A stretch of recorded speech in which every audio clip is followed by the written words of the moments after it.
और अब बात बिहार की। मुख्यमंत्री नीतीश कुमार बिहार में सुशासन के बड़े दावे करते हैं, लेकिन इन दावों की हकीकत यह है कि उन्हीं के उप मुख्यमंत्री तेजस्वी यादव के सुरक्षा कर्मियों ने सचिवालय में ही पत्रकार की पिटाई कर दी। आज बिहार कैबिनेट की बैठक के बाद यह घटना हुई। घोटाले के आरोप के बाद पहली बार हुई इस बैठक में तेजस्वी यादव भी शामिल हुए। वहां पत्रकारों ने उनसे सवाल पूछे, उनके इस्तीफे पर सवाल किए। तेजस्वी ने अब तक इस घटना के बारे में कुछ भी नहीं कहा है।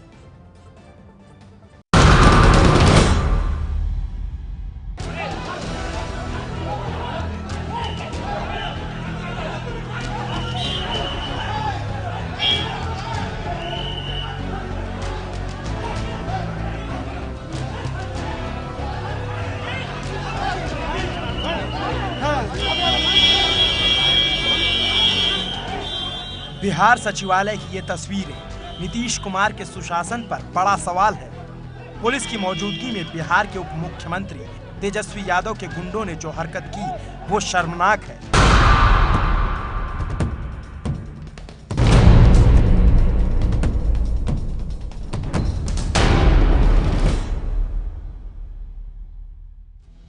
आप देखिए किस तरह तेजस्वी के बॉडीगार्ड एक कैमरामैन को कॉलर पकड़कर घसीट रहे हैं। पहले इस कैमरामैन को सचिवालय की सीढ़ियों पर धक्का देते हुए नीचे लाया गया। फिर भरी भीड़ और तमाम कैमरों की मौजूदगी के बावजूद तेजस्वी के गुंडे बेखौफ होकर इस कैमरामैन पर टूट पड़े। बीच बचाव की कोई भी कोशिश काम नहीं आई। सचिवालय की सीढ़ियों पर जब ये सारा हंगामा चल ही रहा था, तभी खुद तेजस्वी यादव बाहर आए, लेकिन उन्होंने मीडिया पर सरेआम हुए इस हमले पर एक शब्द भी नहीं बोला, जबकि उनसे सवाल पूछे जाते रहे।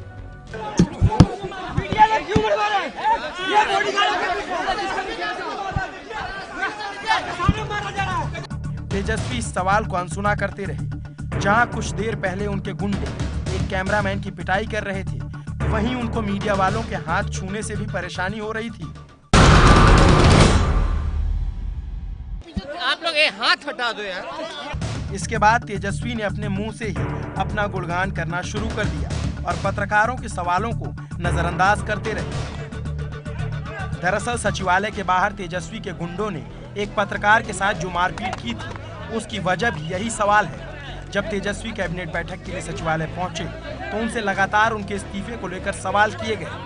उस वक्त तेजस्वी बचते बचाते अंदर चले गए और कहा कि कैबिनेट की बैठक के बाद जवाब देंगे, लेकिन कैबिनेट की बैठक के बाद बाहर आते ही उनके गुंडे और समर्थक पत्रकार से हाथापाई करने लगे और बजाय इस पर माफी मांगने के तेजस्वी ने मीडिया पर ही हमला बोल दिया। जो बीजेपी माइंडेड मीडिया है, जो कई गुंडे जो मीडिया में आ गए हैं।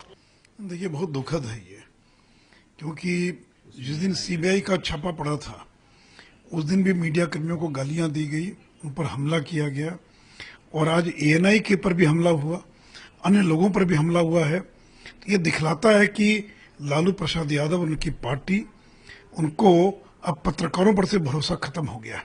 देखिए, मैंने पूरी फुटेज देखी है। मेरा मानना है कि आज जिस तरह का कमोशन था उस तरह का कमोशन नहीं होना चाहिए। मीडिया के किसी भी साथी के साथ सुरक्षा कर्मियों की जो बदसलूकी हुई है उसकी तहकीकात होगी। मीडिया के साथ लालू की पार्टी की बदसलूकी का कोई पहला मामला नहीं है। कुछ दिनों पहले खुद लालू यादव ने एक रिपोर्टर के साथ बदसलूकी की थी।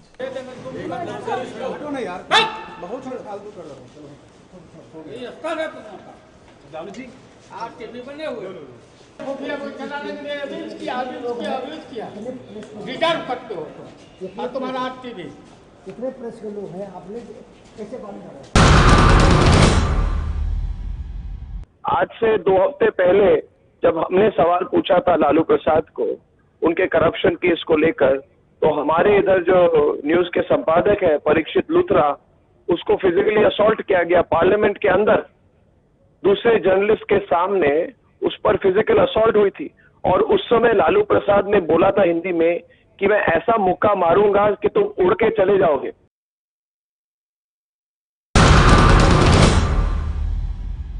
एक राजनीतिक मनोवृत्ति बन गई है जिसमें जब भी कोई सवाल पूछे जिसे आपको पसंद नहीं आए और ऐसी भीड़ में पूछे, तो आपके जो बॉडीगार्ड है या आपके जो चमचे हैं उनको आप मीडिया पर भारी कर देते हो, उनको टारगेट करते हो।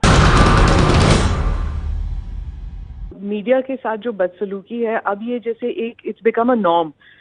सिक्योरिटी जो है वो अपने वीआईपी को या अपने प्रोटेक्टी को इतना खास समझती है कि न्यूज वालों के साथ बेहद बुरी तरीके से पेश आते हैं। दरअसल लालू यादव और उनके बेटे तेजस्वी की बौखलाहट की वजह उन पर लगे आरोप है। सीबीआई इन दोनों के खिलाफ भ्रष्टाचार और धोखाधड़ी का केस दर्ज कर चुकी है, जिसके बाद से बीजेपी तेजस्वी के इस्तीफे की मांग कर रही है। नीतीश कुमार ने भले ही अब तक सीधे तेजस्वी से इस्तीफा देने के लिए नहीं कहा, लेकिन उनकी पार्टी के नेताओं के बयान बहुत कुछ कह रहे हैं। तारों को समझो, राज को राज रहने दो।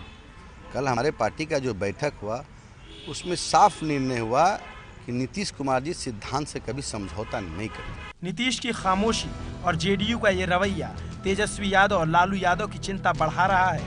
यही वजह है कि तेजस्वी अब अपनी सफाई में इस तरह की बातें करने लगे हैं।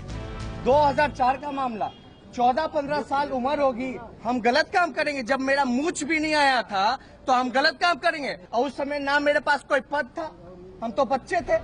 भ्रष्टाचार के आरोप से बचने के लिए तेजस्वी को अपना बचपना याद आ रहा है, लेकिन एबीपी न्यूज का सवाल है कि अब दाढ़ी मूछ निकल आई है तो क्या वो गुंडागर्दी करेंगे और मीडिया पर हमला करवाएंगे?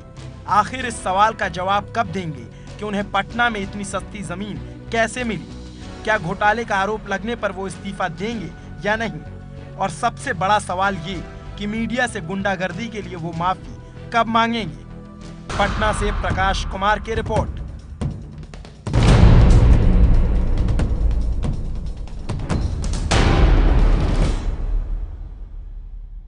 ये है एबीपी न्यूज, आपको रखे आगे।